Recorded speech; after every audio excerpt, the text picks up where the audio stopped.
Hawak ko ang isang makulay na banner na may nakasulat na, "Welcome home, Mateo," habang matiyag ang naghihintay sa tapat ng aming gate sa gitna ng namumuong bagyo. Hinahayaan ko ang bawat patak ng ulan na lapirutin ang papel at burahin ang mga letrang pinagpuyatan ko. Tila ba nakikiramay ang langit sa bigat ng dibdib ko? Sunugin mo na ang lahat ng gamit ng babaeng yan, bago pa pumarada ang sasakyan ni Mateo, Gina. Kailangang maniwala ang anak ko na sumama sa kabit ang asawa niya, kaya iniwan ang bahay na ito. Ang boses ni Aling Rosa, ang aking biyenan, ay matalim na humiwa sa katahimikan ng gabi. Mas masakit pa sa hagupit ng hanging amihan. Nakatayo ako sa dilim. Ilang dipa lang ang layo sa kanila, habang pinapanood ang aking mga damit at mahahalagang alaala na nilalamon ng apoy sa gitna ng garahe. "Don't worry, Ma," sagot ni Gina, ang aking hipag, na may kasamang malutong na tawa habang itinatapon ang paborito kong asul na bestido sa apoy. "I already told the neighbors what to say."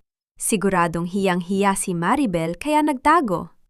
At kapag nagtanong si Mateo tungkol sa perang, ipinadala niya para sa extension ng bahay. Sasabihin nating, kinuha lahat ng asawa niya para sa lalaki niya. Wala akong naramdamang luha. Sa loob ng 6 na taon na pagseserbisyo ni Mateo sa malayo, tiniis ko ang bawat pang-aalipusta, ang bawat gutom, at ang bawat gabing. Halos hindi ako makahinga sa pagtatrabaho bilang freelance accountant, para lang may maipundar kaming dalawa. Akala ko, ang katapatan ko ang magiging proteksyon ko. Ngunit sa sandaling ito, habang pinapanood ko ang usok ng aking nakaraan na humahalo sa ulan, naramdaman ko ang isang uri ng katahimikan na ngayon ko lang naranasan. Isang katahimikang kasing lamig ng yelo at kasing talim ng labaha. Hindi ako sumigaw. Hindi ako nagmakaawa. Hindi ko rin sinugod ang 2 babaeng tila mga demonyong nagsasayaw sa paligid ng apoy. Sa halip, dahan-dahan kong inilabas ang aking cellphone mula sa bulsa ng aking kapote. Pinindot ko ang record button. Kinuha ko ang bawat anggulo ng kanilang pagtataksil. Ang bawat salitang lumalabas sa kanilang mga bibig. Ang bawat piraso ng ebidensya ng aking pagsisikap na abo na ngayon. "Maribel, nandyan ka na pala?" Isang boses ng lalaki ang bumasag sa aking konsentrasyon. Nilingon ko ang likuran ko. Isang itim na SUV ang huminto, at mula rito ay bumaba ang isang lalaking nakauniporme, matikas, at may mga matang puno ng pag-asa. Si Mateo. Ang aking asawa na 6 na taon kong hinintay, agad na napatigil sina Aling Rosa at Gina. Ang kanilang mga mukha na kanina lang ay puno ng pot ay biglang nagbago. Sa isang iglap, naging mga maamong tupa sila. Mabilis na tumakbo si Aling Rosa palapit kay Mateo, umiiyak, at tila isang biktima ng malaking trahedya. "Mateo, anak ko! Buti na lang dumating ka na!" Sigaw ni Aling Rosa habang yumayakap sa kanyang anak. "Ang asawa mo, si Maribel, wala na siyang kahihiyan. Pinabayaan niya kami. Kinuha niya ang lahat ng perang ipinadala mo at sumama sa kung sinong lalaki. Kita mo yan? Sinunog niya ang mga gamit niya dahil ayaw na niyang may maalala pa sa pamilyang ito." Tumingin sa akin si Mateo. Ang kanyang mga mata ay nagtatanong, puno ng sakit at kalituhan. Lumingon siya sa apoy, pagkatapos ay sa akin na basang-basa ng ulan at walang dalang kahit ano kundi ang banner na sira-sira na. "Maribel, is this true?" Mahinang tanong ni Mateo. Ang kanyang boses ay nanginginig sa galit na pilit niyang pinipigilan. Huminga ako ng malalim. Naramdaman ko ang tibok ng puso ko, kalmado at regular. Walang panghinginig sa aking mga kamay. Lumakad ako palapit sa kanya. Hindi pinapansin ang masasamang tingin ni na Aling Rosa at Gina na tila nanunokso. Huminto ako sa tapat ni Mateo. Sapat na malapit para maamoy ang pamilyon niyang pabango na hinaluan ng amoy ng dagat. "Welcome home, Mateo." Ang tanging lumabas sa aking bibig, kalmado at walang emosyon. I asked you a question, Maribel. Nasaan ang pera? Nasaan ang anak natin? Pasigaw na niyang tanong habang mahigpit na hinahawakan ang aking balikat. Mumiti ako ng bahagya. Isang ngiting hindi umabot sa aking mga mata. Ang pera? Itanong mo sa nanay mo kung bakit bago ang alahas ni Gina at kung bakit bayad na ang lahat ng utang sa sugal ng kuya mo. Ang anak natin? Huwag kang mag-alala, Mateo. Ligtas siya. Mas ligtas siya kaysa sa bahay na ito na puno ng mga ahas. Wala kang hiyang babae ka. Nagagawa mo pang magsinungaling sa harap ng anak ko. Muling pagsingit ni Aling Rosa. Akmang sasampalin ako. Ngunit mabilis kong nahawakan ang kanyang pulso. Ang aking hawak ay bakal, malamig at hindi natitinag. Huwag ngayon, Nay, bulong ko sa kanya. Sapat na malakas para marinig ni Mateo. Tapos na ang 6 na taon na pagiging martyr ko. Hindi ako ang aalis sa bahay na ito ng luhaan. Kayo ang gagawa nun. Binitawan ko ang kamay ng matanda at tumingin ng diretso kay Mateo. Inilabas ko ang isang maliit na susi mula sa aking bulsa at inihagis ito sa kanyang paanan. Yan ang susi ng vault sa kwarto natin. Buksan mo. Tingnan mo kung may natira pa sa mga dokumentong iniwan ko. At kapag nalaman mo na ang totoo, huwag kang tatawag sa akin para humingi ng tawad. Dahil sa sandaling lumabas ako sa gate na ito, wala ka ng asawang babalikan. Tumalikod ako ng walang pag-aalinlangan. Hindi ko pinakinggan ang mga mura ni Gina o ang pagtawag ni Mateo sa pangalan ko. Naglakad ako palabas ng malaking gate na iyon. Ang bawat hakbang ay tila pagtatanggal ng isang mabigat na kadena sa aking leeg. Sumakay ako sa isang naghihintay na taxi sa kanto. Sa loob ng sasakyan, binuksan ko ang aking laptop. May isang email akong ipinadala sa aking abogado 5 minuto na ang nakalilipas. Ang subject? Notice of Immediate Eviction and Foreclosure. Hindi nila alam na ang lupang kinatatayuan ng mansion na yon ay hindi nakapangalan kay Mateo at lalong hindi kay Aling Rosa. Nakapangalan yon sa akin. Isang sikretong ibinigay sa akin ng yumaong ama ni Mateo bago siya mamatay, bilang pasasalamat sa pag-aalaga ko sa kanya habang ang sarili niyang asawa at anak ay abala sa paglulustay ng pera. Ma'am, saan po tayo? Tanong ng driver. Sa pinakamagandang hotel sa syudad. Sagot ko habang pinupunasan ng ulan sa aking mukha. At pagkatapos, tawagan mo ang pinakamahusay na real estate broker na kilala mo. May ibebenta akong mansion bukas ng umaga. Habang umaandar ang sasakyan palayo, nakita ko sa side mirror ang figura ni Mateo na nakatayo pa rin sa ulan. Hawak ang banner na itinapon ko. Hindi ko naramdaman ang sakit. Ang tanging naramdaman ko ay ang tamis ng pagsisimula ng aking paghihigante. Pumasok ako sa loob ng bahay na itinayo ko mula sa dugo at pawis. Pero pakiramdam ko ay pumasok ako sa isang kabaong na gawa sa ginto. Ang bawat kanto ng sala ay kumikinang sa karanyaan, mga kristal na chandelier, mamahaling sofa, at mga dekorasyong hindi ko matandaang ipinabili ko. Ngunit sa gitna ng lahat ng ito, ang katahimikan ay tila isang lason na dahan-dahang pumapatay sa akin. Mateo, anak, huwag mo nang isipin ang babaeng yun. Sabi ni Nanay Rosa habang nakakapit sa braso ko. Ang kanyang boses ay puno ng pilit na tamis. Halika na, naghanda si Gina ng paborito mong pagkain. Kalimutan mo na ang lahat ng masamang narinig mo sa kanya. Hindi ako kumikibo. Dire-diretso ang lakad ko paakyat sa aming kwarto. Sa bawat hakbang, narinig ko ang mahinang pag-ingit ng mga sahig na nara. Tila ba nagrereklamo rin sila sa bigat ng dala ko? Pagdating sa pinto, marahas ko itong itinulak. Ang kwarto namin ni Maribel ay hindi na gaya ng dati. Wala na ang amoy ng sampaguita na palaging nakalagay sa florera. Wala na ang mga simpleng kortina na itinahi niya. Pinalitan na ito ng mga gamit na halatang bago at mahal. Mabilis kong tinungo ang sulok kung saan naroroon ang vault. Gamit ang susing inihagis ni Maribel, binuksan ko ito ng may nanginginig na kamay. Walang pera. Walang alahas. Isang pirasong papel lang ang naroroon na may sulat kamay ni Maribel. Tingnan mo ang mga petsa sa resibo sa loob ng asul na folder sa ilalim ng kama. Agad akong lumuhod at kinapa ang ilalim ng kama. Narinig ko ang mabilis na yabag ni Nanay Rosa at Gina sa likuran ko. Kuya, ano bang hinahanap mo dyan? Tanong ni Gina. Ang kanyang boses ay mataas at tila kinakabahan.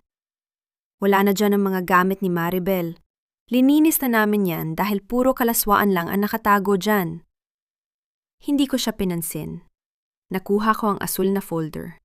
Ngunit bago ko pa ito mabuksan, isang malakas na tunog ng pagbagsak ang narinig ko sa sahig. "Mateo, ang nanay mo!" Sigaw ni Gina. Nilingon ko sila. Nakahandusay si Nanay Rosa sa sahig, hawak-hawak ang kanyang dibdib, habang ang kanyang muka ay namumutla at tila hindi makahinga. Ang mga mata niya ay nakatitig sa akin, puno ng pagsusumamo at takot. "Mateo, ang puso ko parang sasabog." Hirap na hirap niyang sabi. "Diyos ko, nanay!" Mabilis akong lumapit at binuhat siya. Sa gitna ng pagkataranta, nabitawan ko ang folder. Agad itong kinuha ni Gina at itinago sa likod niya. Sabi ko sa'yo, kuya. Pinapatay mo ang nanay dahil sa pakikinig sa mga kasinungalingan ng babaeng yan. Galit na sabi ni Gina. Dalhin na natin siya sa ospital, na yon din. Dinala ko si nanay sa kanyang kwarto at pinahiga. Tinawagan ni Gina ang doktor, ngunit habang hinihintay namin ito, hindi maalis sa isip ko ang mga mata ni Maribel. Ang lamig ng kanyang tingin ay tila nagsasabing may isang malaking katotohanang pilit itinatago sa akin. "Mateo," mahinang tawag ni Nanay Rosa habang hinahawakan ang kamay ko. "Huwag kang maniniwala sa folder na yan. Ginawa yan ni Maribel para sirain tayo. Alam mo namang ikaw lang ang inaasahan ko. Inubos niya ang pera mo sa mga lalaking dinala niya rito habang wala ka. Saksi si Gina. Saksi ang lahat." Totoo yun, kuya? Dagdag ni Gina, habang kunwaring nagpupunas ng luha. "Kaya nga namin siya pinalayas dahil hindi na namin matagalan ang ginagawa niya sa likod mo. Isipin mo, pati ang anak niyo, ginagamit niyang dahilan para humingi ng pera sa amin. Pero ang totoo, ipinangbibili niya lang ng mga luho niya." Naramdaman ko ang pagpintig ng ugat sa aking sentido. Ang pagmamahal ko sa aking ina at ang katapatan ko sa aking asawa ay nagbabanggaan sa loob ng aking isipan. Bilang isang sundalo, sinanay akong magbasa ng sitwasyon. Pero dito sa sarili kong bahay, pakiramdam ko ay bulag ako. "Nasaan si Junjun?" Matigas kong tanong. "Kung pinalayas niyo si Maribel, nasaan ang anak ko?" Nagkatinginan si Nanay Rosa at Gina. Kinuha niya, mabilis na sagot ni Gina. "Itinago niya sa amin. Sabi niya, hindi mo raw karapat ang makita ang bata dahil hindi mo naman daw talaga anak yon." Tila isang malakas na pasabog ang sumabog sa harap ko. Ang huling sinabi ni Gina ay ang pinakamasakit na tama sa dangal ko bilang lalaki. Ngunit bago pa ako makasagot, narinig ko ang marahas na pagbukas ng pinto sa labas. Isang boses ng matanda ang sumisigaw sa tapat ng aming gate. Hindi ko na hinintay ang paliwanag ni Gina. Lumabas ako ng bahay, kahit umuulan pa rin ng bahagya. Nakita ko ang aming kapitbahay na si Aling Nena, ang matandang tindera na kilala kong malapit kay Maribel. "Mateo, buti at lumabas ka!" Sigaw ni Aling Nena habang hinihingal. "Huwag kang maniwala sa mga ahas sa loob ng bahay na yan." "Aling Nena, ano pong ibig ninyong sabihin?" Tanong ko habang lumalapit sa gate. "Ang anak mo, Mateo. Ang anak mo ay nasa kanto, malapit sa palengke," sabi niya habang itinuturo ang direksyon ng bayan.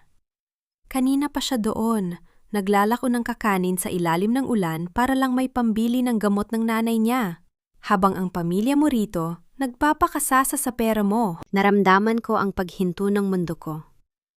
Ang imahe ng aking anak na naglalako sa ulan, habang ang mansyon na itinayo ko ay puno ng mga taong nagdiriwang, ay nagdulot ng isang matinding galit na hindi ko kailanman naramdaman sa gitna ng digmaan.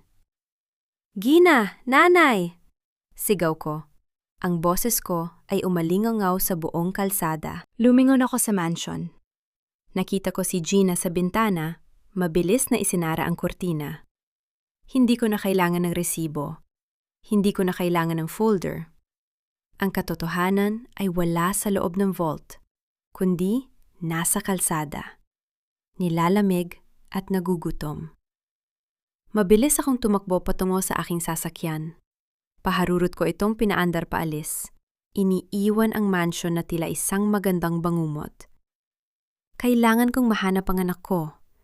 Kailangan kong mahanap ang katotohanan. Ngunit habang nagmamaneho ako, napansin ko ang isang itim na kotse na sumusunod sa akin mula pa sa aming subdivision. Isang kotseng hindi pamilyar sa akin, ngunit tila alam ang bawat liko na gagawin ko. Nakatitig ako mula sa loob ng aking sasakyan, habang pinagmamasdan ang maliit na figura ng aking anak sa ilalim ng isang sirang tolda. Ang bawat pag-abot ni Junjun ng balot ng kakanin sa mga dumadaang sasakyan ay tila isang mariing piga sa aking puso. Ngunit pinanatili ko ang aking mukha na walang emosyon. 6 na taon ko itong pinagplanuhan. Ang bawat butil ng pawis ni Junjun ay itinala ko sa aking isipan bilang utang na kailangang bayaran ni na Aling Rosa at Gina ng may kasamang interes. Isang pamilyar na itim na SUV ang huminto sa kanto.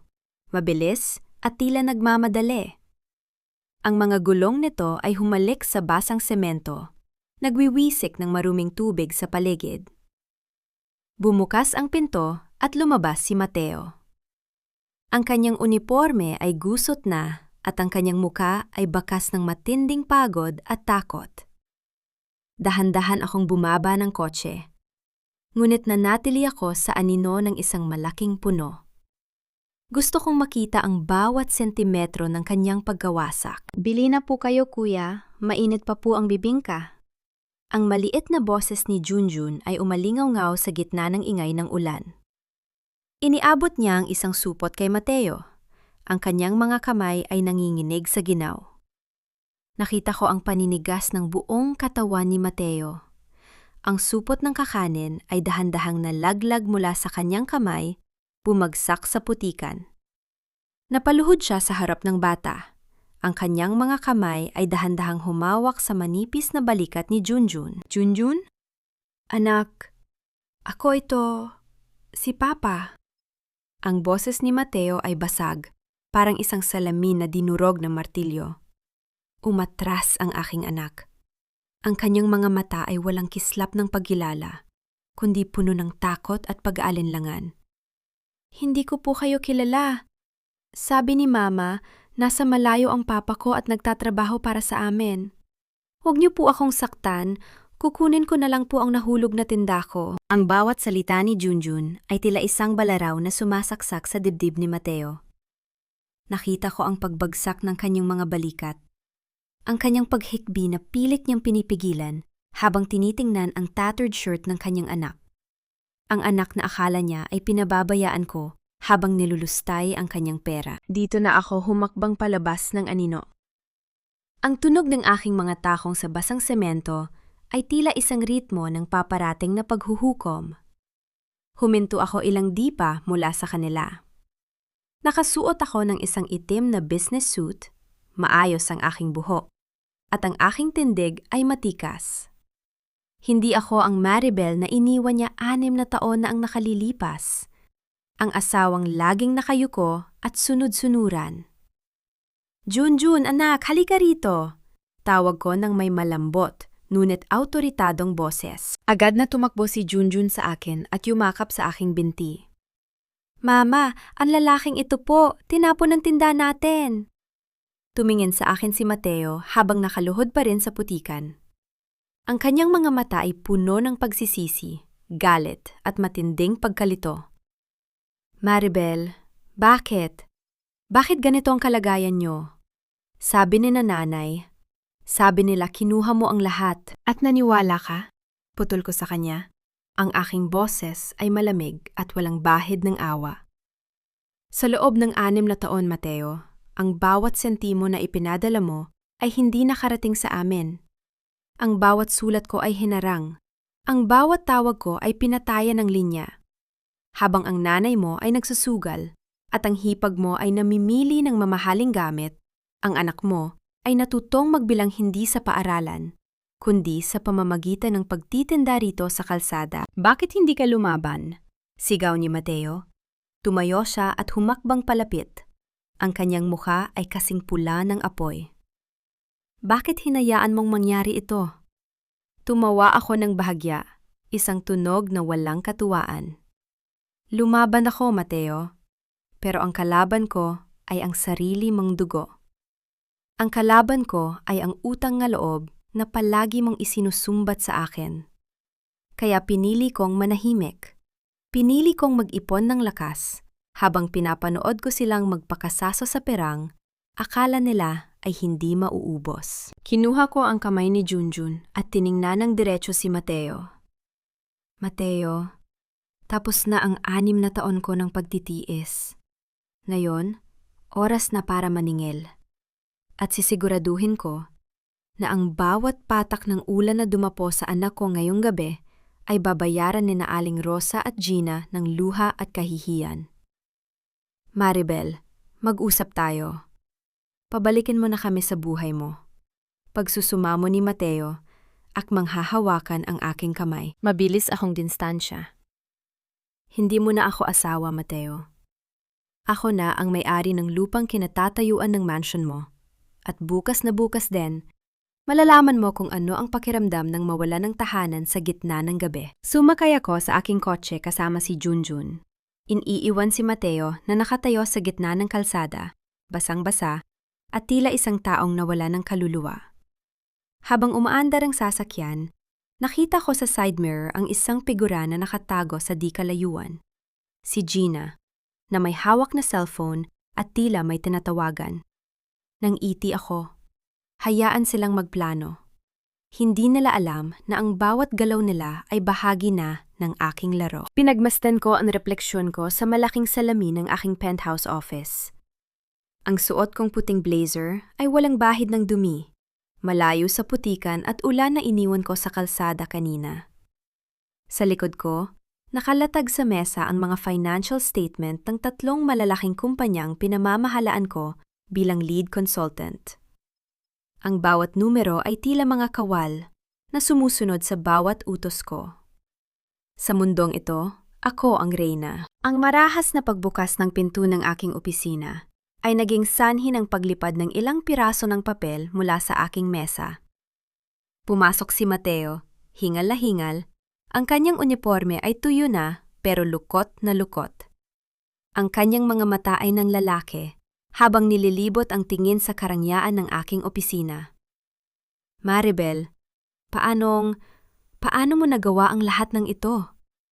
Ang boses niya ay puno ng hindi makapaniwalang pagkamangha. Hindi ako lumingon. Nanatili akong nakatitig sa tanawin ng mga ilaw ng syudad sa labas ng bintana. Habang inaakala ni Nanay Rosa na namamalimos ako sa awa ng mga kamag-anak ko, ginamit ko ang talino ko, Mateo. Nagtrabaho ako gabi at araw. Ang bawat pang-aalipusta nila ay ginawa kong gasolina para umakyat sa kinalalagyan ko ngayon. Hindi mo kailangang maging sundalo para matutong makipagdigma. Bakit hindi mo sinabi sa akin? Bakit hinayaan mong isipin ko na hinarap ko siya ng may malamig na tingin?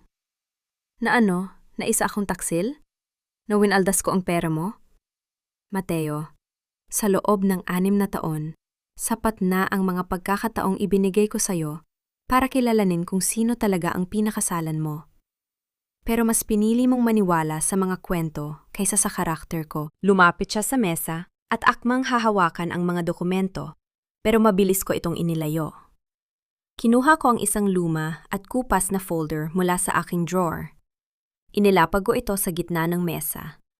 Ang titulo ng lupa kung saan nakatayo ang inyong mansion. Alam mo ba kung bakit kampanteng-kampante si Nanay Rosa na palaysin ako? Tanong ko habang dahan-dahang binubuklat ang folder. Dahil inaakala nila na dahil ikaw ang nagpadala ng perang pampatayo ng bahay, sa inyo ang lahat. Pero nakalimutan nila ang isang mahalagang detalye. Ang lupa, Mateo. Ang lupa ay ibinigay sa akin ng papa mo bago siya pumanaw. Nakapangalan ito sa akin bilang sole and exclusive property. Isang regalo dahil ako lang ang tanging nagpunas ng dumi niya noong mga huling araw niya habang ang asawa at anak niya ay abala sa sabungan. Nakita ko ang panalambot ng mga tuhod ni Mateo. Napahawak siya sa gilid ng mesa para hindi mabuwal. Ibig sabihin, ang bahay, ang mansyon ay isang magandang istruktura na nakatayo sa lupang pag-aari ko. Ang binto ko ay kasing talim ng labaha. At ayon sa batas, ang anumang itinayo sa lupa ko nang walang pahintulot ko matapos akong palayasin ay maaari kong angkinin o ipagiba. Hindi na nakasagot si Mateo. Ang katahimikan sa loob ng opisina ay nabasag lamang ng biglang pag-vibrate ng aking telepono sa ibabaw ng mesa. Isang hindi kilalang numero. Sinagot ko ito at ini-loudspeaker. Hello, is this Miss Maribel Santos? Ang boses ng isang lalaki sa kabilang linya ay formal at seryoso. This is Attorney Castillo from Metro Wide Bank. Tumatawag kami tungkol sa isinumiteng loan application ni Miss Gina Santos. Ginamit niya ang inyong mansion bilang collateral para sa 5 milyong pisong utang. At dahil 3 buwan na itong hindi nababayaran, nakatakda na naming simulan ang foreclosure proceedings bukas. Tumingin ako kay Mateo. Ang kanyang muka ay nawalan ng kulay. Tila isang bangkay na nakatayo. Salamat, Attorney Castillo, sabi ko habang hindi inaalis ang tingin sa aking asawa. Pakisend sa akin ang lahat ng detalye.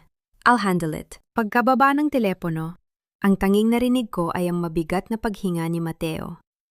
Ang katotohanan ay tila isang higanting alon na tumama sa kanya. Ang kanyang kapatid, ang kanyang paboritong si Gina, ay hindi lang nagnakaw, kundi isinugal, pati ang bubong na tinitirhan nila.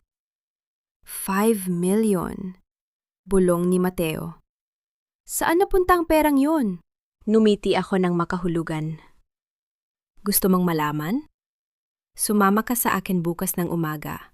Dahil bukas, hindi lang ang mansion ang mawawala sa kanila.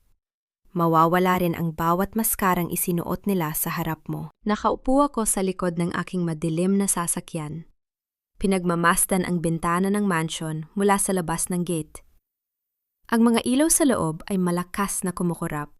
Tila sumasabay sa tensyong alam kong namumuo sa loob. Hindi ko na kailangang hulaan ang nangyayari.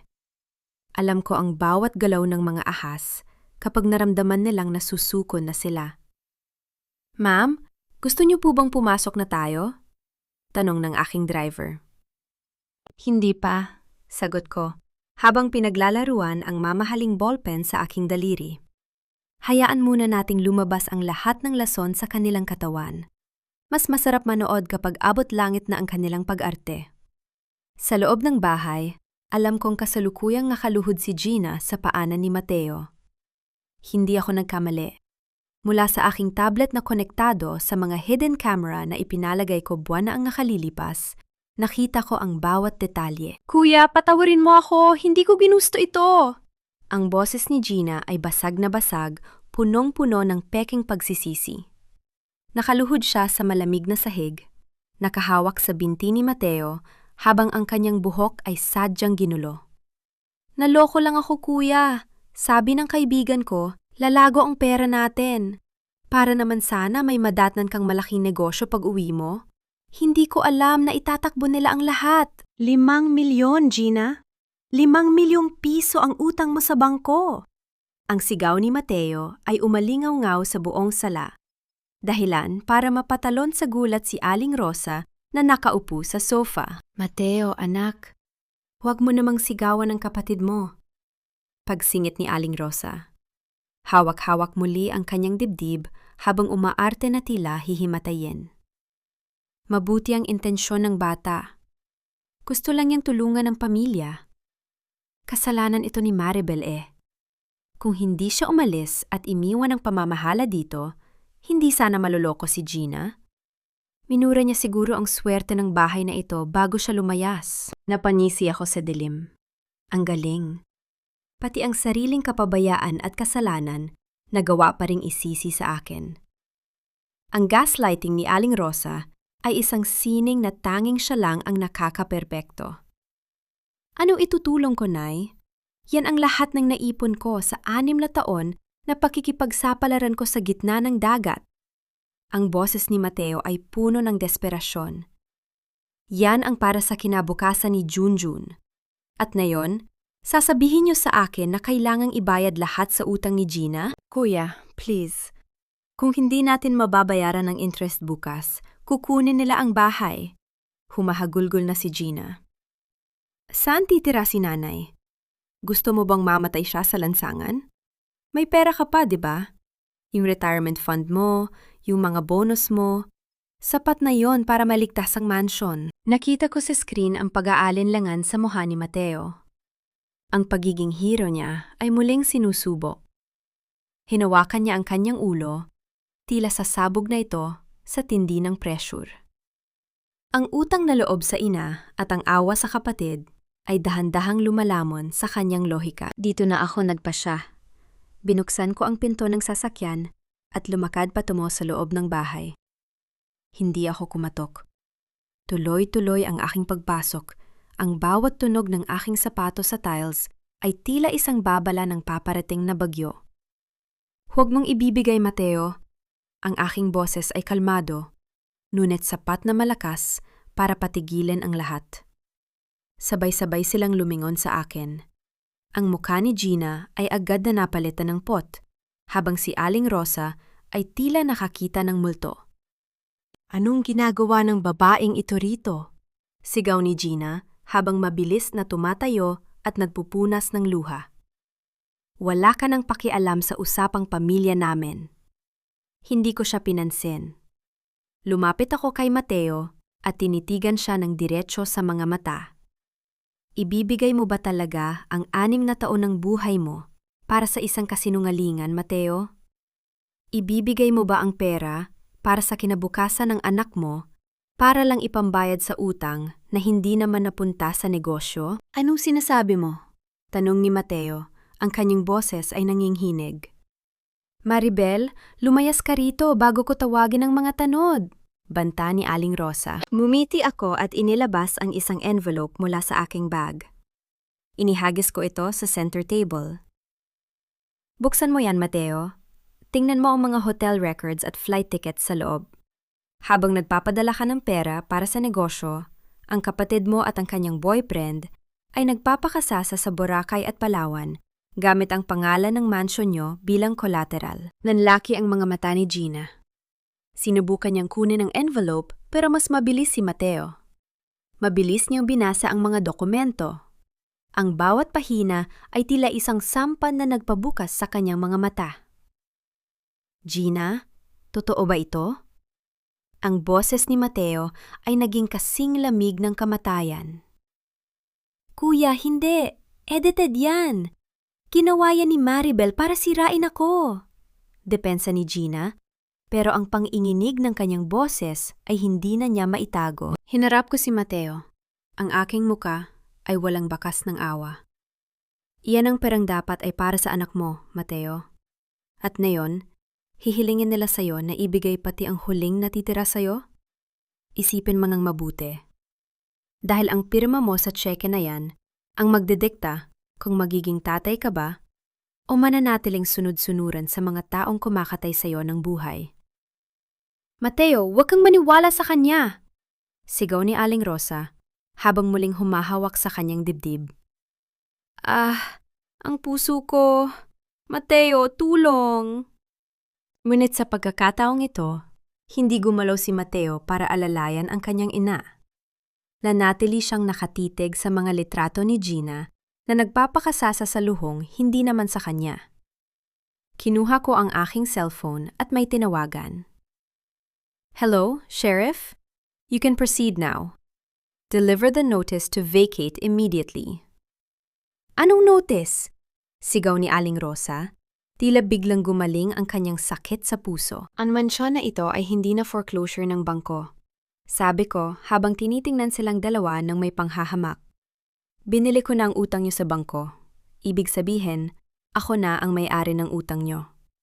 At dahil wala kayong pambayad, kailangan nyo nang umalis sa lupang pag-aari ko sa loob ng 24 oras. Ang katahimikan sa sala ay nabasag ng isang malakas na tunog ng sampal.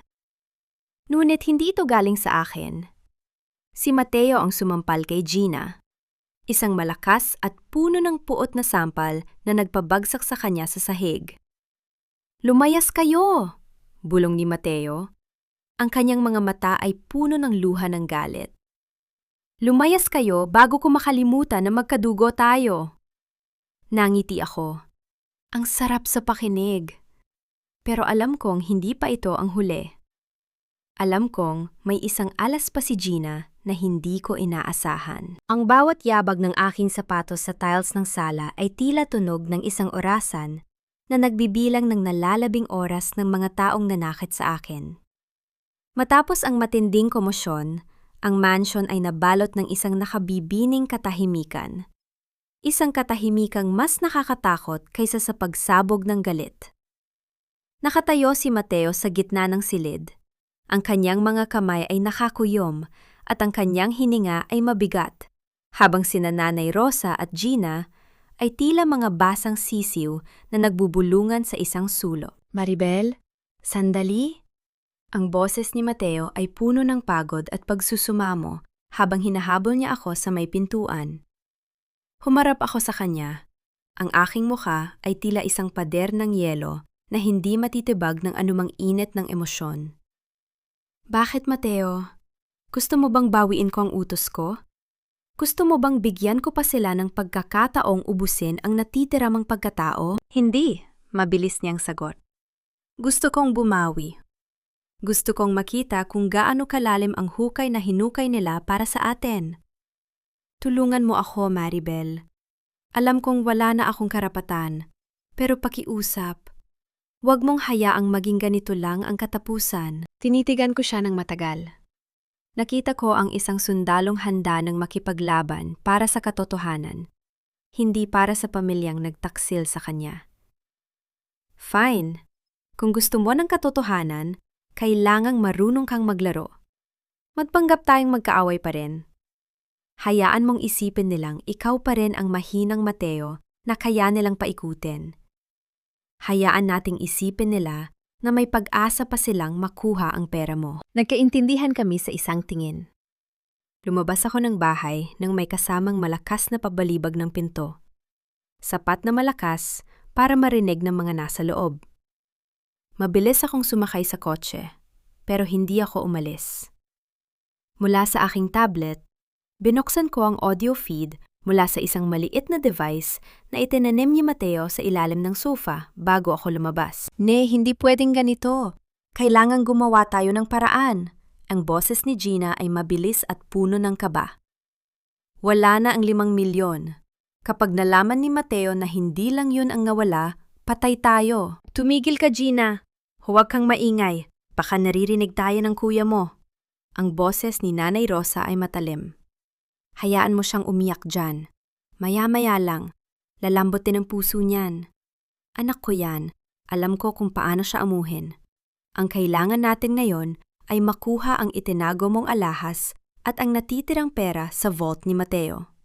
Kailangan nating ibigay yan kay Rico para makaalis tayo rito." "Rico?" Bulong ko sa loob ng sasakyan. Iyon ang pangalang matagal ko nang hinihintay. Ang lalaking kasabwat ni Gina sa pagwawaldas ng pera ni Mateo. Nakita ko sa screen si Mateo na pumasok sa sala. Kunwaring luhaan at bagsak ang balikat. "Nay, Gina, patawarin niyo ako sa nagawa ko kanina. Nagdilim lang ang paningin ko dahil sa sinabi ni Maribel. Hindi ko kayang tiisin na mawalan kayo ng matitirhan. May kaunti pa akong ipon sa bangko sa syudad. Kukunin ko bukas para pambayad sa inyo." "Totoo, Mateo?" Ang boses ni Aling Rosa ay biglang nagbago, tila isang anghel na bumaba mula sa langit. "Sabi ko na nga ba, hindi mo kami matitiis. Hayaan mo, anak. Kapag naayos natin ito, hinding-hindi na natin hahayaan ang babae niya na lumapit sa atin." Nanginig ang aking mga kamay sa galit habang naririnig ang kanilang pagpaplano. Ang pagiging tridor ay tila isang natural na talento para sa kanila. Hating gabi na nang makita kong bumukas ang gate ng mansion. Lumabas si Gina na balot ng itim na jacket at mabilis na naglakad patungo sa isang madilim na eskinita sa likod ng kanilang subdivision. Mabilis akong sumunod. Pinapatay ang mga ilaw ng aking kotse at gumagalaw sa dilim tila isang anino na naghahanap ng biktima. Sa dulo ng eskinita, isang lalaking nakamotorsiklo ang naghihintay. Sa ilalim ng malabong ilaw ng poste, nakita ko ang pag-aabot ni Gina ng isang maliit na bag. Ang bag na naglalaman ng mga huling ari-arian ni Mateo na ninahaw nila. Ito na lahat, Rico. Kunin mo na ito at itago mo muna, sabi ni Gina. Ang kanyang boses ay puno ng pagnanasa at takot. Kapag nakuha na natin ang huling pera ni Mateo bukas, aalis na tayo rito. Hahayaan nating mabulok ang nanay ko at ang kuya ko sa utang na yan. Naramdaman ko ang isang malamig na hangin na dumaan sa aking likuran. Hindi ko na malayang nasa likod ko na pala si Mateo, nakatayo at pinapanood ang bawat eksena. Ang kanyang mga mata ay hindi na puno ng luha. Ngayon, ang tanging naroon ay ang apoy ng isang lalaking handa nang pumatay para sa kanyang dangal. Si Rico, bulong ni Mateo. Ang kanyang boses ay tila isang ungol ng isang sugatang leon. Siya ang matalik kong kaibigan sa kampo bago ako na destino sa malayo. Ang pagtataksil ay hindi lang pala nagmula sa pamilya. Pati ang taong pinagkakatiwalaan ni Mateo sa loob ng maraming taon ay bahagi ng planong ubusin siya. Mateo, wag na yun! Pigil ko sa kanya nang akma siyang susugod. Hayaan mo silang isipin na panalo sila. Dahil bukas, sa harap ng maraming tao, hindi lang sila mawawala ng pera. Sisiguraduhin nating wala na silang mukhang ihaharap sa mundong ito. Mabilis na umalis ang motorsiklo ni Rico at bumalik si Gina sa mansion na tila walang nangyari. Ngunit bago pa siya makapasok sa loob, isang mensahe ang pumasok sa aking cellphone mula sa aking private investigator. Ma'am, nakuha na namin ang lahat ng recording na usapan ni Gina at Rico sa hotel. At may bonus pa, ang video ng kanilang pag-amin kung paano nila nilaso ng isipan ni Aling Rosa laban sa inyo. Napangiti ako sa dilim. Ang patibong ay nakahanda na. Ang kailangan na lang ay ang huling pain. Mateo, tawag ko sa kanya habang nakatingin sa mansion na tila isang toreng gawa sa buhangin na malapit ng gumuho. Bukas, ibibigay mo ang tseke. Pero sisiguraduhin nating ang tsekeng yun ang magiging huling pako sa kanilang kabaong. Ang gabi ay lumalim pa at ang katahimikan ay muling bumalik. Ngunit sa gitna ng kadiliman, alam kong ang bukas ay magdadala ng isang bagyong hindi nila kailanman malalampasan. Ang umaga ay sumapit ng may dalang kakaibang bigat. Tila, ang hanging pumapasok sa bintana ng mansion ay puno ng abo at lason. Nakaupo si Mateo sa dulo ng mahabang mesa, mag-isa, habang pinagmamasdan ang isang basong kape na wala ng usok. Ang kanyang mukha ay tila isang estatwa ng marmol, matigas, malamig, at walang mababasang anumang emosyon. Dahan-dahang bumukas ang pinto mula sa kwarto ni Aling Rosa. Lumabas ang matanda na nakabestidong seda, ngunit ang kanyang lakad ay sadyang ginawang mabagal at pasuray-suray. Hawak-hawak niya ang kanyang dibdib, ang kanyang paboritong kagamitan sa tuwing kailangan niyang manipulahin ang damdamin ng kanyang anak. Mateo, anak, hindi ako nakatulog kagabi. Ang boses ni Aling Rosa ay gumaralgal, puno ng pilit na pait. Iniisip ko ang mangyayari sa atin. Ang mansyon na ito, ang tanging alaala ng tatay mo, mawawala lang dahil sa lupit ng asawa mo. Dahan-dahang itinaas ni Mateo ang kanyang tingin. Ang mansyon na ito ay itinayo mula sa dugo ko, Nay. Pero ang lupang kinatatayuan nito, matagal nang ibinigay ni tatay kay Maribel. Bakit hindi niyo sinabi sa akin? Sandatik na tigilan ang matanda. Ang kanyang mga mata ay kumurak ng mabilis bago muling nagliwanag sa galit. Dahil alam naming lulukohin ka lang ng babaeng yan. Isang malaking pagkakamali ng tatay mo ang magtiwala sa isang estranghero. Pero wag na nating pag-usapan yan. Nasaan ang tseke? Sabi mo ay tutulungan mo kami para mabayaran ang utang ni Gina. Tumayo si Mateo. Ang tunog ng kanyang upuan na kumiski sa sahig ay tila isang mahabang daing ng sakit. Lumapit siya sa kanyang ina. Ang kanyang taas ay nagpadilim sa mukha ni Aling Rosa. Nay, kilala niyo ba si Rico? Tanong ni Mateo. Ang kanyang boses ay naging kasing lalim ng hukay. Nakita ko mula sa aking hidden camera ang biglang paninigas ng panga ni Aling Rosa. Ang kanyang mga kamay na kanina ay nakahawak sa dibdib ay dahan-dahang bumagsak sa kanyang gilid. Rico? Ang kaibigan mo? Bakit mo siya itinatanong? Nakita ko sila ni Gina kagabi sa eskinita. Diretso ang sagot ni Mateo. Ibinigay ni Gina ang mga alahas ko sa kanya. At narinig ko ang usapan nila. Nay, sabihin niyong totoo. Alam niyo ba ang tungkol sa kanila? Isang mahabang katahimikan ang bumalot sa sala.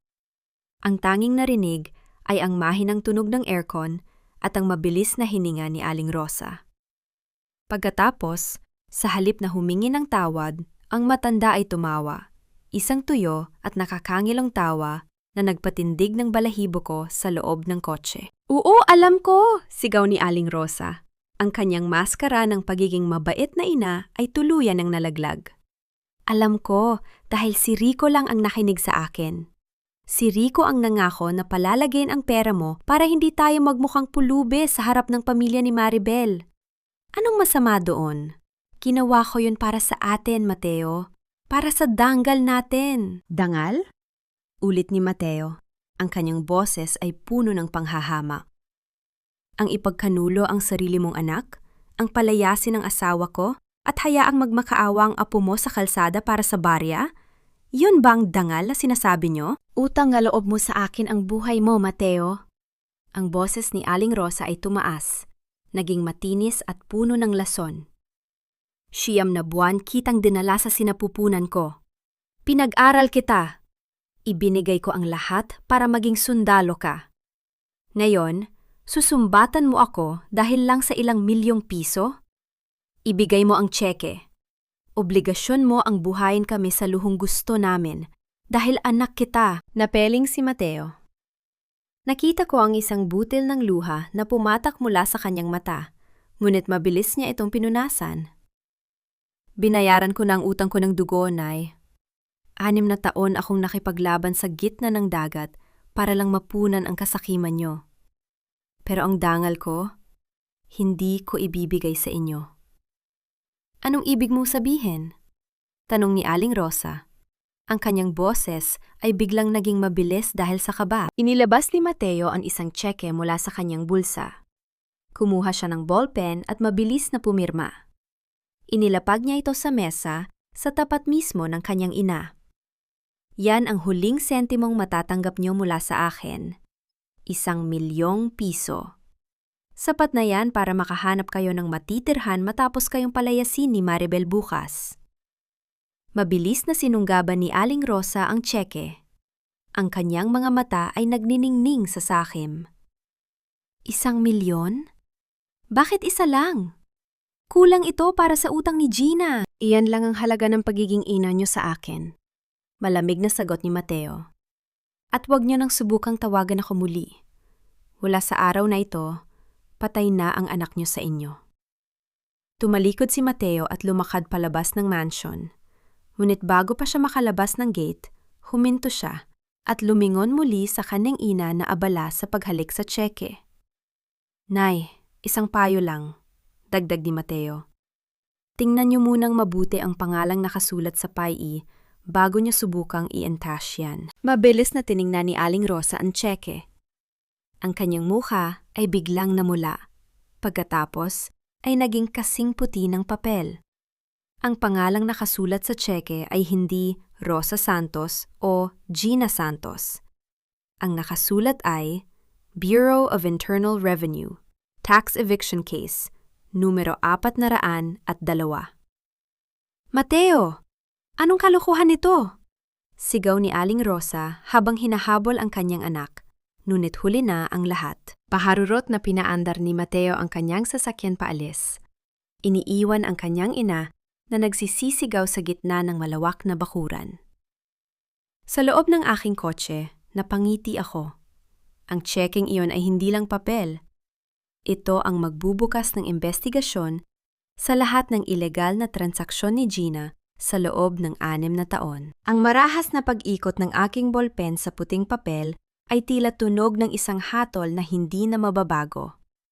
Isang huling kurba, isang huling tuldok, at opisyal na. Ang mansyon na naging simbolo ng aking pagtitiis at kanilang kasakiman ay hindi na sa amin. Sa ilalim ng bawat letra ng aking pirma, naramdaman ko ang paglaya ng aking kaluluwa mula sa mga pader na yon na puno ng pait. Sigurado ka na ba rito, Maribel?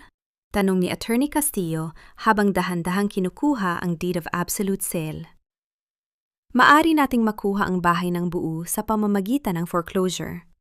Bakit kailangang ibenta sa isang kumpanyang hindi pa natin lubos na kilala? Umiti ako, isang tipid at misteryosong ngiti na hindi umabot sa aking mga mata.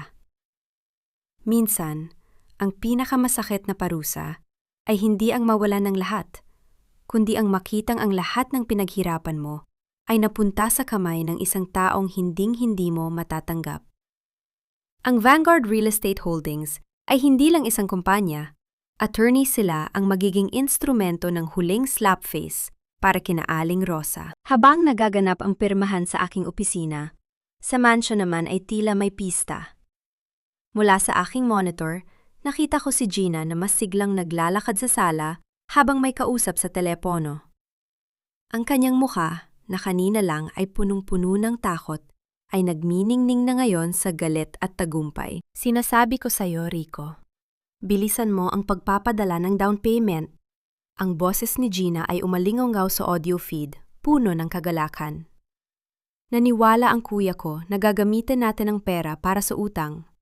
Pero ang totoo, may nahanap akong buyer na handang bayaran ang mansion sa doble ng halaga nito. Kapag nakuha na natin ang komisyon, iiwan na natin ang matandang ito at ang kuya kong talunan. Sa kabilang bahagi ng sofa, si Aling Rosa ay abala sa pag-aayos ng kanyang mga alahas na tila ba hindi sila nahaharap sa pagpapaalis. Mabuti na lang at matalino ka, Gina. Hayaan mong isipin ni Maribel na panalo siya. Hindi niya alam na bago pa niya makuha ang bahay, na ibenta na natin ang rights sa iba. Magdusa siya sa panghahabol sa batas. Ang kanilang kamangmangan ay tila isang lason na masarap panuurin habang kumakalat. Hindi nila alam na ang buyer na kausap ni Gina ay isa ring tauhan ko. Isang pain para lalong mabaon si Gina sa kasong estafa at falsification of documents. Inakala nilang naloko nila ang bangko at si Mateo, pero sa totoo lang, sila ang dahan-dahang lumalakad patungo sa sarili nilang bitayan. Ma'am, handa na ang mga truck ng hakot. Balita ng aking security chief sa intercom. Proceed. Ang maikli kong utos. Bumalik ang tingin ko sa screen. Ang katahimikan sa loob ng mansion ay biglang nabasag ng isang malakas at sunod-sunod na tunog ng busina mula sa labas ng gate.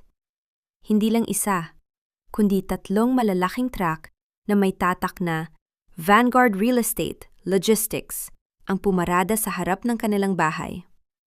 Mabilis na tumakbo si Gina sa bintana. Ang kanyang ngiti ay abot tenga. Nay, nandyan na sila! Nandyan na ang mga tauhan ng buyer. Siguradong dala na nila ang huling bayad. Mabilis na binuksan ni Aling Rosa ang pinto. Ang kanyang muka ay puno ng pagmamalaki habang sinalubong ang mga lalaking nakauniporme na pumasok sa bakuran. Kayo bang mula sa Vanguard? Nasaan ang manager nyo? Gusto ko nang makuha ang tseke. Ngunit ang sagot na natanggap niya ay hindi ang inaasahan niyang yaman. Isang matangkad na lalaki ang lumapit, may hawak na clipboard at isang dokumentong may selyo ng korte. Mawalang galang na po, ma'am. Ang boses ng lalaki ay formal at walang bahid ng emosyon. Kami ay narito hindi para magbayad, kundi para isagawa ang immediate writ of possession. Ayon sa dokumentong ito, ang bahay at lupa ay naibenta na sa Vanguard Real Estate Holdings. 5 oras ang nakalilipas. Ang bagong may-ari ay nag-utos na ilabas ang lahat ng gamit nyo rito sa loob ng 1 oras. Ano? Anong pinagsasabi mo? Sigaw ni Gina habang pilit na inaagaw ang papel. May usapan kami ng buyer. Rico, tumawag ka. Sino pong Rico? Tanong ang lalaki. Ang nagbenta po sa amin ng rights ay si Miss Maribel Santos, ang lehitimong may-ari ng lupa. At ayon sa record, ang utang niyo sa bangko ay binayaran na rin niya ng buo. Kaya sa kanya na nakapangalan ang lahat bago ito inilipat sa amin. Tila tumigil ang mundo para kay Aling Rosa. Ang kanyang mga alahas na hawak-hawak ay dahan-dahang nalaglag sa damuhan. Lumilika ng isang mahinang tunog ng pagkawasak sa gitna ng katahimikan. Hindi maaari. Mateo! Mateo, tulungan mo kami! Pagsusumamo ng matanda habang lumingon sa loob ng bahay. Ngunit tanging katahimikan ang sumagot sa kanya. Si Mateo ay wala na doon. Simula na ang paghakot. Utos ng lider ng mga tauhan. Sa isang iglap, ang mansyon na itinuring nilang kaharian ay naging isang malaking kaguluhan. Ang mga mamahaling sofa ay inilabas sa kalsada. Ang mga kristal na chandelier ay dahan-dahang ibinababa. At si Gina? Nakaupo siya sa putikan sa labas ng gate habang pilit na tinatawagan ang numero ni Rico. Isang numero ngayon ay out of service na. Napanood ko ang lahat mula sa aking sasakyan na dahan-dahang huminto sa tapat ng mansion. Ibinaba ko ang bintana at tiningnan si Aling Rosa na ngayon ay nakaluhod sa harap ng mga truck, umiiyak at nagmamakaawa. Maribel, patawarin mo kami! Huwag mang gawin ito! Sigaw ng matanda nang makita ako. Tinitigan ko siya ng matagal. Ang aking muka ay walang bakas ng awa. Sabi ko sa inyo, Nay, hindi akong aalis sa bahay na ito ng luhaan. Kayo ang gagawa nun. At huwag kayong mag-alala.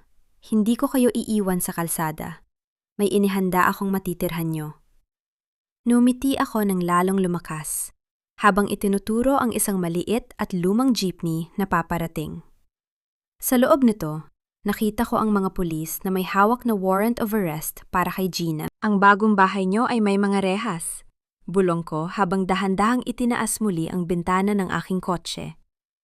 Doon, siguradong ligtas kayo. Habang humaharurot ang aking sasakyan paalis, narinig ko ang huling pagsigaw ni Gina sa pangalan ni Rico. Hindi niya alam na ang Rico na inaasahan niyang magliligtas sa kanya ay kasalukuyan ang nasa ilalim ng kustodiya ng mga awtoridad dahil sa impormasyong ibinigay ko. Ang bawat alaala ng mansion na yon ay dahan-dahang naglalaho sa aking side mirror, pinalitan ng isang bagong umaga na puno ng kalayaan. Ang buong paligid ay balot ng ingay ng banda at ang amoy ng litson na humahalo sa usok ng mga paputok. Ito ang araw ng fiesta ng San Roque. Ang araw na laging ipinagmamalaki ni Aling Rosa dahil ito ang oras kung kailan siya nagiging reyna ng aming barangay. Ngunit sa gitna ng mga banderitas na sumasayaw sa hangin at ang tunog ng mga trumpeta na umaalingaw-ngaw sa kalsada, may isang mas malakas na bagyong paparating na walang sinuman sa kanila ang nakahanda. Nakatayo si Aling Rosa sa gitna ng kalsada, sa tapat mismo ng aming mansyon.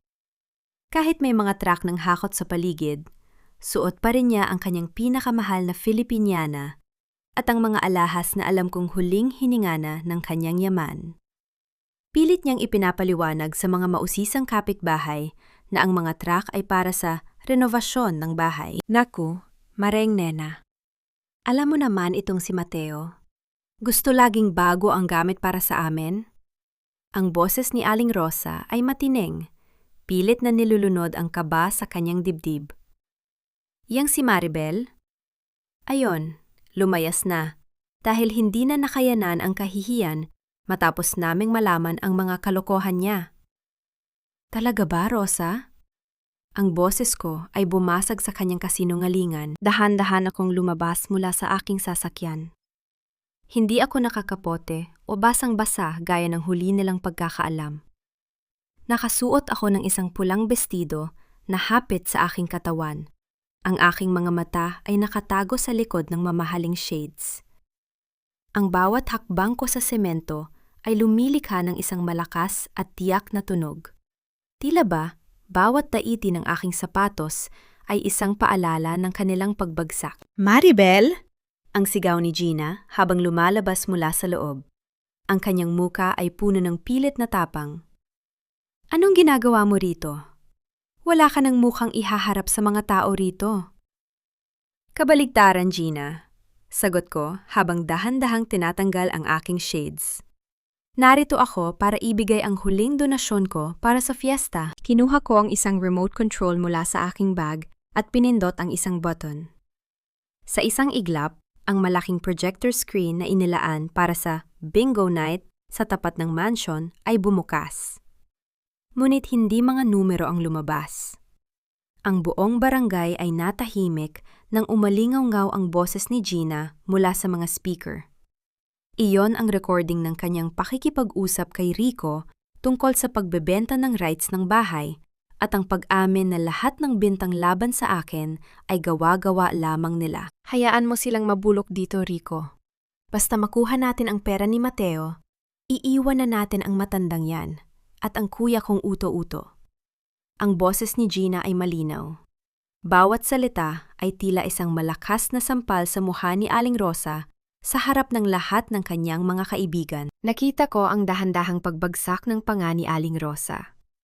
Ang mga kapitbahay na kanina ay nakikinig sa kanyang mga kwento ay nagsimulang magbulungan. Ang kanilang mga mata ay puno ng panghahamak at pandidire. Ang hiya na pilit niyang iniiwasan ay dumapo sa kanya ng 10 beses na mas matindi. Hindi totoo yan! Edited yan! Pagsisigaw ni Gina habang pilit na hinahabol ang mga tauhan ng projector. Ngunit hinarahan siya ni Mateo na kapapunta lang sa eksena. Mateo! Anak, sabihin mo sa kanila na nagsisinungaling ang babaeng yan. Pagsusumamo ni Aling Rosa habang pilit na humahawak sa braso ng kanyang anak. Ngunit tinabig siya ni Mateo. Hindi marahas, kundi isang malamig na paglayo na tila ba ang kanyang ina ay isang maduming basahan. Tapos ng palabas, Nay. Nakita na ng lahat kung sino talaga ang mga taksil sa pamilyang ito. Dito na lumapit ang mysterious buyer ng Vanguard Real Estate. Inabot niya sa akin ang isang megaphone. Hinarap ko ang buong barangay. Ang aking boses ay kalmado at puno ng otoridad. Mga kabarangay, ang mansion na ito ay hindi na pag-aari ng mga Santos, deklara ko. Ito ay pag-aari na ng aking foundation. At bilang huling regalo ko sa fiesta, ang bahay na ito ay gagawin nating isang center para sa mga inaping asawa at mga batang kailangan ng kalinga. Ang mga taong kasulukuyang nakatira rito, may 20 minuto na lang silang natitira para ilabas ang kanilang mga sarili bago tuluyang isara ang gate. Isang malakas na palakpakan ang sumabog mula sa mga tao. Ang mga taong kanina ay kinakaawaan si Aling Rosa ay ngayon ay naghihiyawan sa tuwa. Nakita ko si Gina na sinubukang tumakas, ngunit 2 pulis ang humarang sa kanya. Miss Gina Santos, you are under arrest for estafa and falsification of public documents. Ang boses ng pulis ay pormal at walang bahid ng awa. Nay, tulungan mo ako! Sigaw ni Gina habang kinakaladkad siya patungo sa patrol car. Ngunit si Aling Rosa ay hindi na makagalaw. Nakatayo siya sa gitna ng kalsada habang ang mga tauhan ng Vanguard ay dahan-dahang inilalabas ang kanyang mga huling gamit at itinatambak sa kalsada sa gitna ng dumi at kalat ng fiesta. Ang kanyang Filipiniana ay napunit ng sumabit ito sa gate at ang kanyang mga alahas ay tila nawala na ng ningning. Lumapit ako sa kanya at bumulong, sapat na para siya lang ang makarinig. Happy Fiesta, Nay! Sabi ko sa inyo, ang karma ay hindi laging tahimik. Minsan, mahilig din itong sumabay sa banda. Tumalikod ako at sumakay sa aking sasakyan, kasama si Mateo at ang aming anak na si Junjun. Habang umaandar kami paalis, narinig ko ang huling tunog ng banda. Isang masayang ritmo na tila ipinagdiriwang ang aking kalayaan. Ngunit sa gitna ng aking kasiyahan, napansin ko ang isang maitim na usok na nanggagaling sa likod ng mansion. Isang usok na hindi galing sa paputok, kundi sa isang bagay na sadyang sinilaban. Ang maitim na usok na pumapaitaas mula sa kusina ng mansion ay tila isang huling hininga ng isang naghihingalong halimaw. Hindi ko kailangang hulaan kung sino ang may gawa niyon. Sa huling sandali ng kanilang pagkatalo, mas pinili pa ni na Aling Rosa at Gina na sunugin ang lahat kaysa ibigay ito ng maayos sa akin. Ang amoy ng nasusunog na plastik at tela ay sumusuntok sa aking ilong. Isang masangsang na paalala ng kanilang kawalan ng dangal. "Mateo! Ang kusina!" Sigaw ni Aling Nena mula sa labas. Mabilis na kumilos si Mateo. Walang pag-aalinlangan siyang pumasok sa loob. Ang kanyang mga hakbang ay mabilis at punong-puno ng determinasyon ng isang sundalo. Naririnig ko ang tunog ng pagbukas ng mga bintana at ang marahas na paghila ng mga kurtina sa loob upang hindi kumalat ang apoy. Hindi nagtagal. Lumabas siya habang hila-hila si Aling Rosa sa braso. Ang matanda ay may hawak pang basahan na may bahid ng uling. Ang kanyang muka ay puno ng uling at ang kanyang mga mata ay nanlilisik sa galit at desperasyon. "Hindi sa inyo ang bahay na ito. Akin ito. Akin ang lahat ng ito." Ang boses ni Aling Rosa ay paos, tila isang sirang plaka na pilit na umaalingaw-ngaw sa gitna ng kaguluhan. Binitawan siya ni Mateo sa gitna ng bakuran. Napaluhod ang matanda sa putikan, ang kanyang marangyang Filipiniana ay basa na at puno ng dumi. Sa kabilang dako naman, si Gina ay pilit na kumakawala sa hawak ng 2 pulis. Ang kanyang mga sigaw ay puno ng mga mura at sumpa. Ang kanyang mukha ay wala na ang bakas ng kagandahang pilit niyang ipinangangalandakan. "Maribel, parang awa mo na! Huwag mong hayaang mabulok si Gina sa kulungan!" Ang boses ni Aling Rosa ay biglang nagbago. Mula sa galit, naging isang pagsusumamo ito na puno ng mga pekeng luha. "Ako na lang ang parusahan mo? Matanda na ako, wag lang ang anak ko." Lumapit ako sa kanya, dahan-dahan. Hanggang sa ang anino ko ay tuluyang lumamon sa kanyang maliit na figura sa lupa. Tinitigan ko siya ng walang bakas ng awa. Ang aking puso ay tila isang bato na hindi na kayang tabla ng anumang drama. "Ne, nung pinalayas niyo ako sa gitna ng ulan kasama ang apo niyo, narinig niyo ba ang pagmamakaawa ko?" Ang boses ko ay mababa, malamig, at bawat salita ay tila isang patak ng asido. Noong hinayaan niyong magutom si Junjun habang nagpapakasasa kayo sa pera ni Mateo, naisip niyo ba ang awa?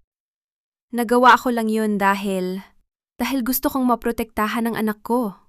Muling pagdadahilan ni Aling Rosa habang pilit na humahawak sa laylayan ng aking bestido. Mabilis kong hinila ang aking damit. "Hindi proteksyon ang tawag sa ginawa niyo, Nay. Kasakiman yon.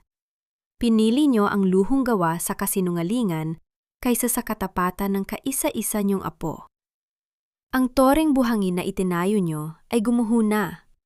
At ngayon, kailangan niyong harapin ang bawat piraso ng guhong yan." "Wala kang utang na loob," sigaw ni Gina habang isinasakay siya sa patrol car. "Mamatay ka rin, Maribel. Isusumpa kita." Mumiti ako sa kanya, isang matamis at nakamamatay na ngiti. "Ang sumpa mo, Gina, ay babalik sa'yo sa loob ng rehas. Doon, may sapat kang oras para isipin kung paano mo isinugal ang buhay ng sarili mong pamilya." Biglang kumawala si Gina sa isang pulis at mabilis na sumugod sa akin.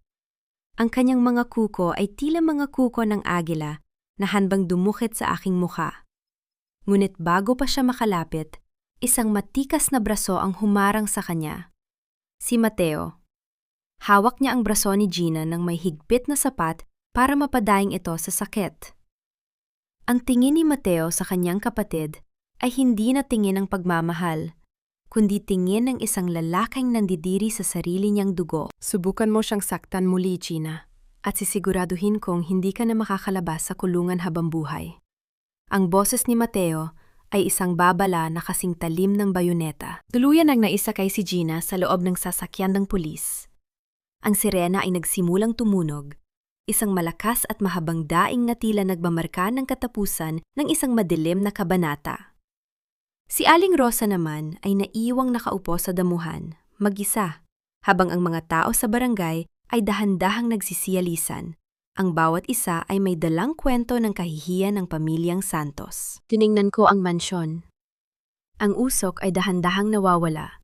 Ngunit ang bawat pader nito ay tila nagpapahiwatig na ang karanyaan ay walang halaga kung ang pundasyon ay gawa sa pagtataksil. Maribel, tawag ni Mateo habang lumalapit sa akin. Ano nang gagawin natin ngayon? Humarap ako sa kanya. Ang aking mga mata ay tumingin sa malayo, sa direksyon kung nasaan ang aming bagong simula. Magsisimula tayo muli, Mateo.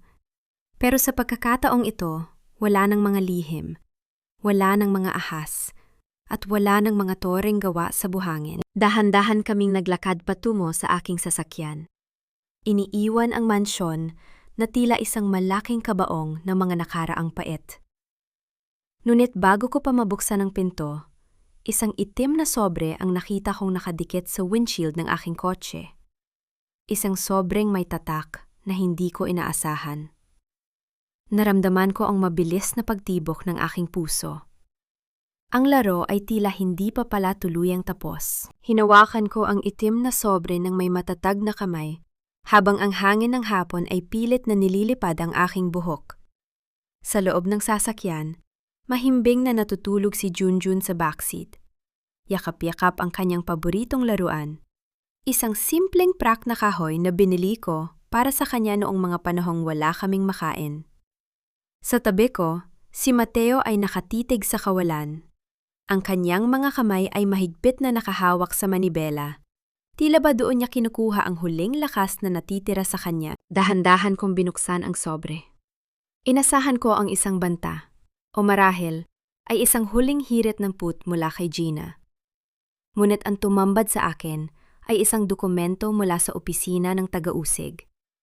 Isang liham mula kay Rico. Ang lalaking katuwang ni Gina sa lahat ng panluloko ay nagpasya ng maging state witness.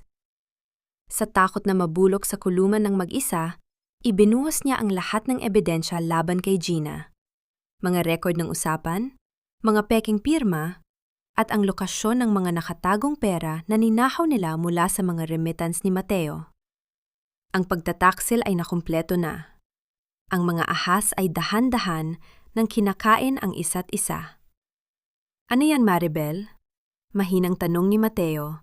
Ang kanyang boses ay puno ng pagod. Ang huling pako sa kabaong ni Gina. Sagot ko habang dahan-dahang ibinabalik ang papel sa sobre. Tiniyak ni Rico na wala nang kawala ang kapatid mo. Hindi na lang ito tungkol sa akin, Mateo. Ito ay tungkol na sa batas. Huminga ng malalim si Mateo. Ang tunog ng kanyang paghinga ay tila isang mahabang daing ng isang taong ngayon lang nakaramdam ng kalayaan mula sa isang napakabigat na pasanin. Salamat. Salamat sa hindi pagsuko, Maribel. At patawad. Patawad dahil naging bulag ako. Hindi ako sumagot agad. Pinanood ko ang dahan-dahang paglaya namin sa barangay kung nasaan ang mansyon. Ang mga banderitas ng fiesta ay tila maliliit na batik na lang sa side mirror, pinalitan ng mga luntiang puno at malinis na kalsada patungo sa syudad. Ang kapatawaran ay hindi isang regalong ibinibigay ng madalian, Mateo. Ang boses ko ay kalmado. Walang halong galit pero puno ng lohika. 6 na taon akong nabuhay sa dilim, habang ikaw ay nasa gitna ng dagat. Ang sugat na iniwan ni Nanay Rosa ay malalim. Hindi ito hiilom dahil lang nalaman mo na ang totoo.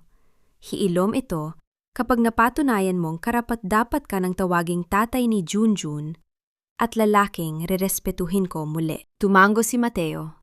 Ang kanyang panga ay nanigas sa determinasyon. Gagawin ko ang lahat, kahit gaano katagal, kahit gaano kahirap. Tumating kami sa aming bagong matitirhan, isang modernong apartment sa isang tahimik at eksklusibong subdivision. Malayo ito sa ingay ng tsismis, malayo sa mga matang mapanghusga, at higit sa lahat, malayo sa impluwensya ng pamilyang Santos. Pagpasok namin sa loob, ang amoy ng bagong pinturang pader at ang lamig ng aircon ay tila isang malaking yakap ng kapayapaan. Binuhat ni Mateo si Junjun patungo sa magiging kwarto nito. Pinanood ko sila mula sa pinto. Ang dahan-dahang paglalapag ni Mateo sa bata sa malambot na kama ay punong-puno ng pag-iingat. Tila ba hawak niya ang pinakamahalagang hiyas sa buong mundo? Sa sandaling iyon, nakita ko ang lalaking minahal ko noon. Ang lalaking may malasakit. Bago ito nilamon ng maling konsepto ng obligasyon sa pamilya. Lumabas si Mateo mula sa kwarto at lumapit sa akin sa balkonahe. Ang tanawin ng mga ilaw ng syudad ay tila mga bituin na bumagsak sa lupa. Maribel, tungkol kay nanay, panimula niya. Binigyan ko na siya ng matitirhan, Mateo. Putol ko sa kanya. Isang maliit na unit sa labas ng syudad. May sapat na pagkain at gamot para sa isang buwan. Pagkatapos nun, nasa kanya na kung paano siya mabubuhay. Hindi ko siya hahayaang mamatay sa gutom, pero hindi ko na rin siya hahayaang makalapit sa atin.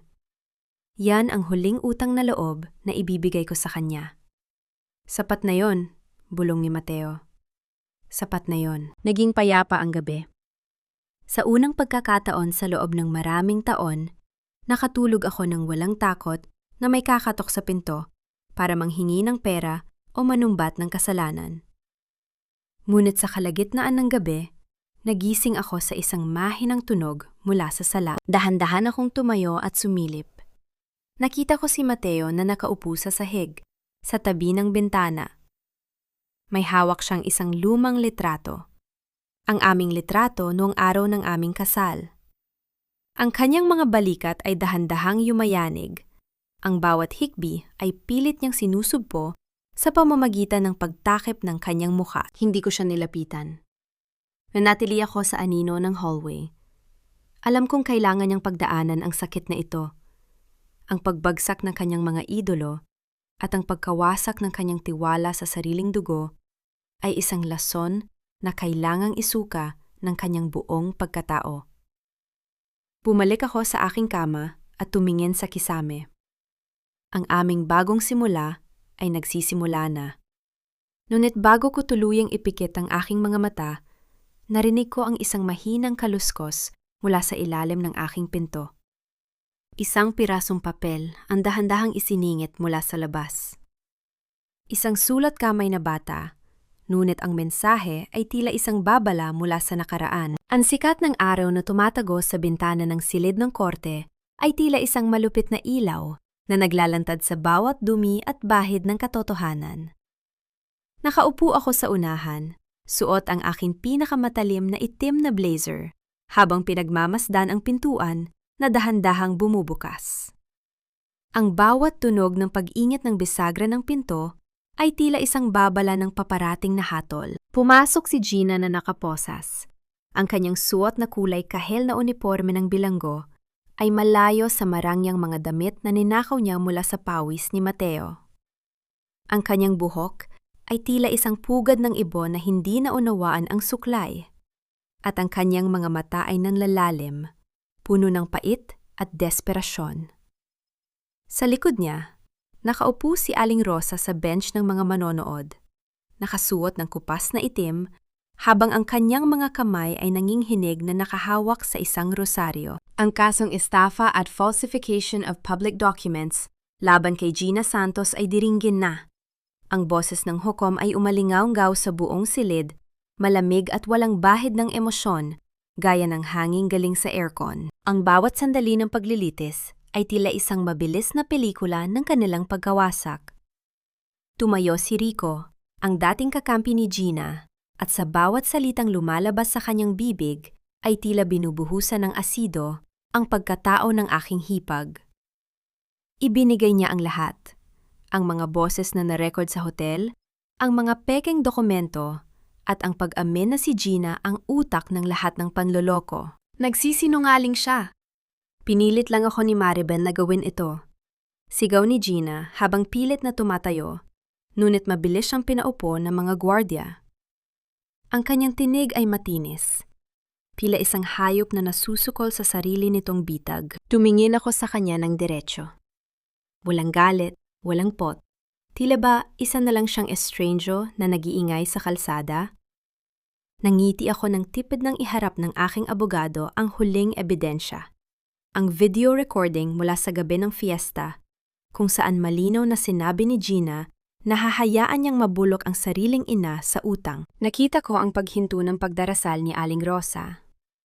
Ang rosaryo sa kanyang kamay ay dahan-dahan nalaglag sa sahig, lumikha ng isang mahinang tunog ng pagkabasag sa gitna ng katahimikan ng korte.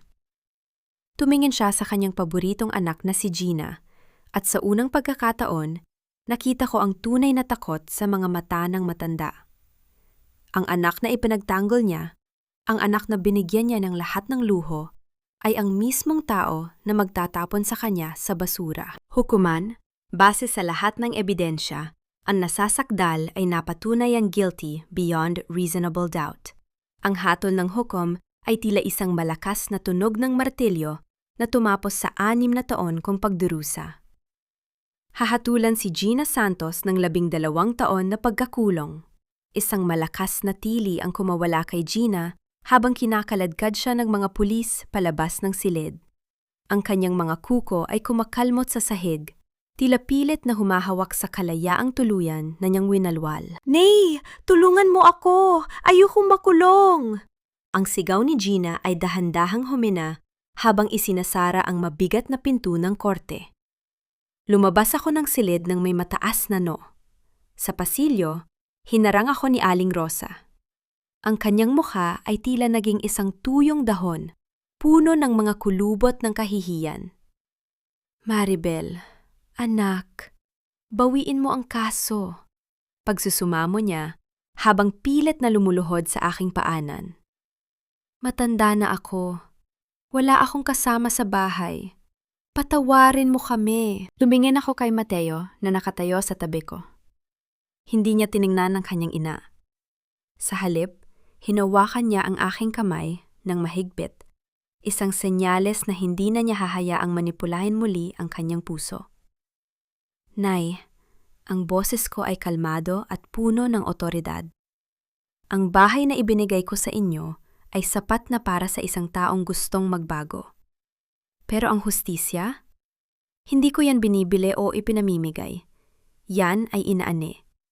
Inani niyo lang ang itinanim niyo." Tumalikod kami ni Mateo at lumakad palayo sa madilim na pasilyong iyon.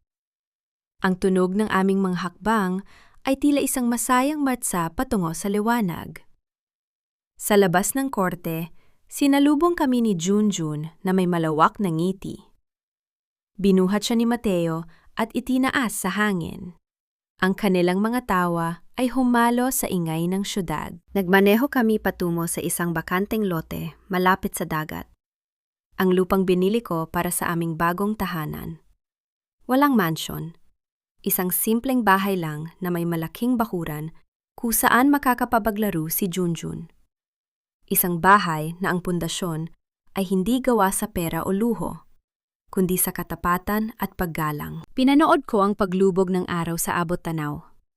Ang kulay kahel at lilang langit ay tila isang malaking canvas ng aking tagumpay. Ang bawat pait, ang bawat ulan, at ang bawat lason ng nakaraan ay tuluyan ng tinangay ng alon. "Maribel," tawag ni Mateo habang iniaabot ang isang baso ng juice. "Wala na sila.